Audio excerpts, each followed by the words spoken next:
Assalamualaikum warahmatullahi wabarakatuh. Malam ini kita kumpul sama teman-teman. Alhamdulillah kita bisa bersilaturahmi di malam yang penuh dengan keberkahan ini. Sudah lama nggak ngobrol terkait dengan keumatan, kondisi umat Islam, terus permasalahan-permasalahan yang terjadi baik itu di negeri kita ataupun permasalahan-permasalahan yang ada di Palestina yang saat ini sedang dalam keadaan menderita. Di sini saya ada di Kampung Kampung Jempol. Ya, nanti bagi para pemirsa yang memang kebingungan anaknya mau mandi di mana, mau berenang di mana, ya di sini udah ada kolam renangnya, udah ada tempat nanti pertemuan apa begitu di sini disiapkan, mangga tinggal hubungi aja. Sama orang Kampung Channel, Jenny Anwar, ada Kang Bobi dan juga ada Kang Ipan, dan juga banyak teman-teman lainnya yang juga memang ikut turut serta dalam menyemarakan obrolan kita ini. Ya, kita saat ini ingin mengetahui sejauh mana kondisi Palestina pada saat ini. Mangga Kiai yang akan menjelaskan.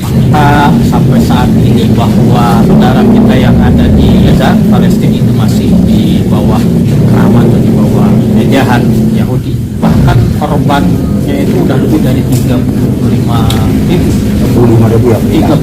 jiwa. Meninggal. Kalau dikatakan ini sebuah kejahatan kemanusiaan, ya masuk kategori kejahatan kemanusiaan dan pelanggaran HAM yang sangat berat. Kalau yang sekarang yang terperangkap di Rafah, terperangkap di Palestina ini tidak kurang dari 1,7 juta warga yang terperangkap di Rafah itu. Iya, kalau kita lihat kemarin itu di media, warga Palestina kayak digiring aja tuh. Iya. Digiring seperti gilir, nah sementara di sana itu ya tembok. Tempat yang juga nggak bisa. Rafah itu perbatasan dengan Mesir. Nggak dibukain pintu. Ya ini yang parahnya itu. Kata kutip, mereka nggak dibukain pintu agar bisa masuk ke Mesir. Nah, di blokade bisa Nah, ini yang mengerikan gitu kan. Seperti misalkan ada orang yang memang sedang dianiaya, dia minta tolong ke tetangganya, bahkan mungkin saudaranya itu, tapi saudaranya itu malah tutup pintu. Begitu rapat-rapat. Nggak mau membantu. Mengerikan. Satu sisi ini kejahatan kemanusiaan, di sisi yang lain saudara yang lainnya seolah-olah tidak peduli. Negara Mesir itu kan muslim.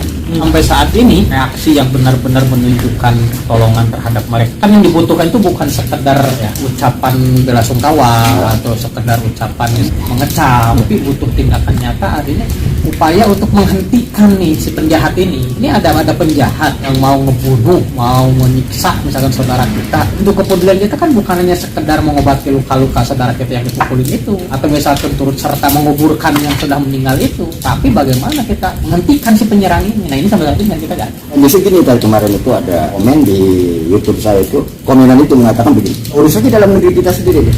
Dalam negeri kita aja lagi susah, ngapain kita ngebela? Nah, ini komenan-komenannya semacam ini kan bagi masyarakat awam itu kan ya seolah-olah benar begitu. Karena memang keadaan negeri kita sendiri juga dalam keadaan susah. Salahnya sampai saat ini Palestina nggak ada yang ngurus. Ya kan? Ya.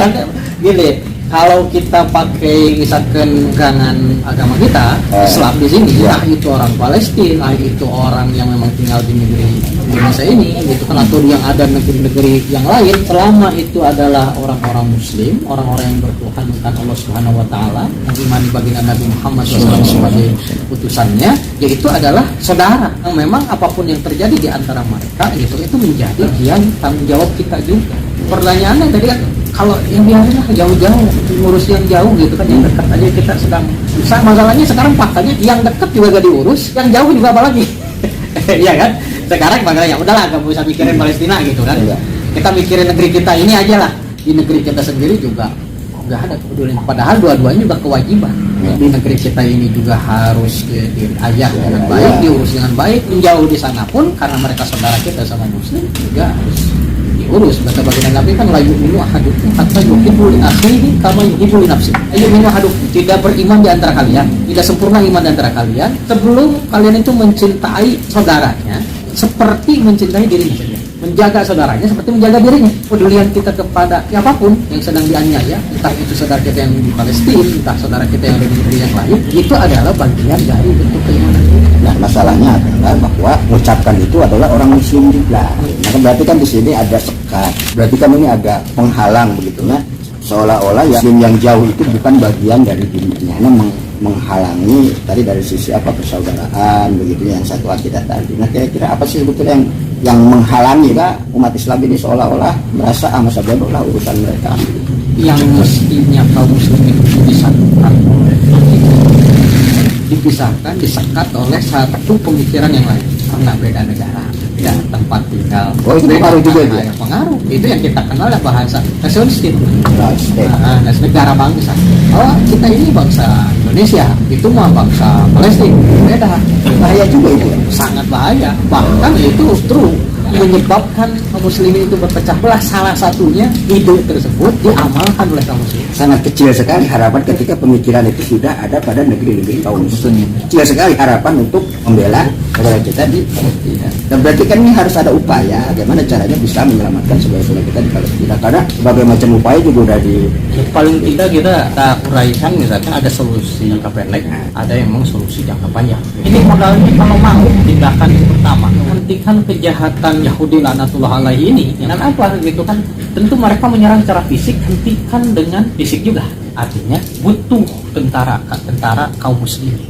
Tiap negeri, tiap wilayah kaum muslimin termasuk negeri kita ini ada yang memang memiliki kemampuan dan dipersiapkan untuk itu. Siapa para tentara itu? Di bawah komando orang panglima. berarti kekuatan dengan kekuatan. Iya. Jadi benar ada yang komen bahwa mau teriak-teriak peduli Palestina gitu. Nggak ngaruh apa kan gitu kan apa karena tadi kita itu nggak punya kekuatan apa-apa karena kekuatan itu pasti yang memiliki kekuasaan gitu. Makanya teriakan kaum muslimin aksi itu tujuannya apa sih? Adalah mengingatkan para penguasa, para pemimpin negeri yang punya wewenang nih. Makanya aksi-aksi tersebut sebetulnya seruan kepada para penguasa agar ayo gerakan, tinggal perintahkan. Masalahnya gitu kan, apa yang menggerakkan? Kan penguasa. Apakah memang sekarang nggak ada penguasa kaum muslimin? Para penguasanya pikirannya masih tersekat-sekat, memandang bahwa ini masalah Islam, tapi ini dianggap masalah negara Palestina. Dengan kepedulian masyarakat terhadap Palestina walaupun memang masyarakat itu tidak memiliki kekuatan. Dampaknya kita luar biasa kalau kita lihat. Mereka terjadi demo besar-besaran di mana. Ya, yang akhirnya akan ada kebijakan sedikit lah yang masa itu dia akan dihisap juga kan, dia punya wewenang, dia akan dong wewenangnya buat gerakan tentara tuh. Buat rakyat biasa seperti kita nih, tingkatkan keimanan, ketakwaan, tambah ilmu dan carilah ternyata perintah itu bukan hanya sholat, zakat, puasa, termasuk menerapkan secara kafah. Itu juga perintah kewajiban yang nggak bisa dilalaikan. Yang ketiga, para ulama, simpul umat, tokoh ngomong. Ulama memang tukang ngomong, tugasnya ngomong. Ngomongin apa? Ngomong tentang kalau Palestina ini masalah umat, ini masalah kita. Jangan pernah bilang bahwa Palestina masalah Palestina saja, ini masalah kita. Adem-adem aja tentang Palestina. Kan pernah itu ada Iran Oh ya sama bom. Itu maksudnya apa tuh? Apa motivasinya gitu? Apa karena peduli Palestina? Apakah ditunggu deh? Gak jadi gitu.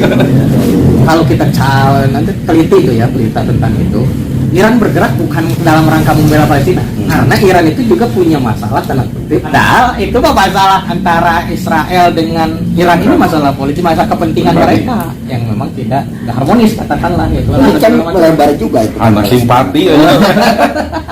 Jadi melebar juga, melebarnya apa? Melebar urusan Palestina itu kan bukan hanya persoalan agama tadi betul, tapi persoalan kemanusiaan juga. Ya ketika dilihat itu ada persoalan kemanusiaan, maka lihat yang melakukan aksi itu di Australia kemarin bukan justru orang non Muslim itu yang memang semangat. Makanya kalau bagi seorang Muslim ini sebuah kewajiban, tuntutan agama kita membela Palestina. Tapi bagi non Muslim secara kemanusiaan, orang yang punya hati katakanlah ada manusia gitu kan, itu akan menolong. Seperti halnya kita misalkan lihat siapapun lah kan pemelihat agama, kalau ada orang kecelakaan di tengah jalan ya kita akan bantu. Ini yang jadi masalah lebih parah kalau seorang Muslim dia enggak peduli, kan melarang orang untuk peduli. Makanya cemoohkan lagi. Kita tahu dia nanti masuk ke golongan kemana ini.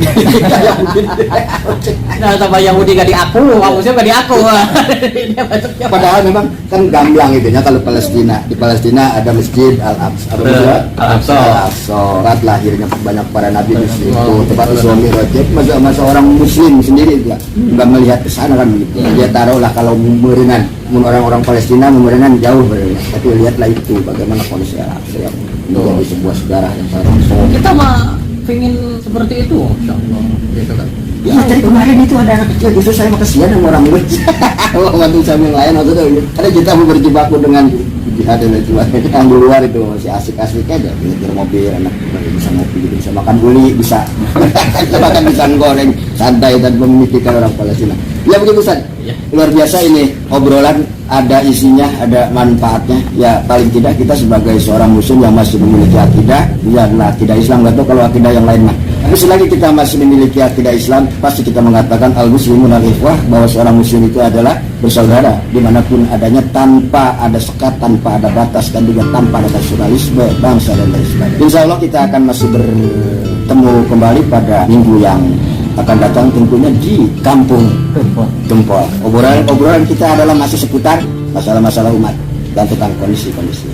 Ya, saya mengucapkan terima kasih kepada Ustaz Jamal yang telah hadir memenuhi undangan kami, dan juga rekan-rekan kami, dan juga Kang Bodi yang telah menyediakan waktu dan kesempatan, tempat dan sebagainya, dan juga tim kameramen yang sudah begitu gigih bekerja untuk acara ini. Itu saja yang dapat saya sampaikan pada kesempatan malam hari ini. Mudah-mudahan semua ada dalam keberkahan dan kebaikan. Assalamualaikum warahmatullahi wabarakatuh. Waalaikumsalam.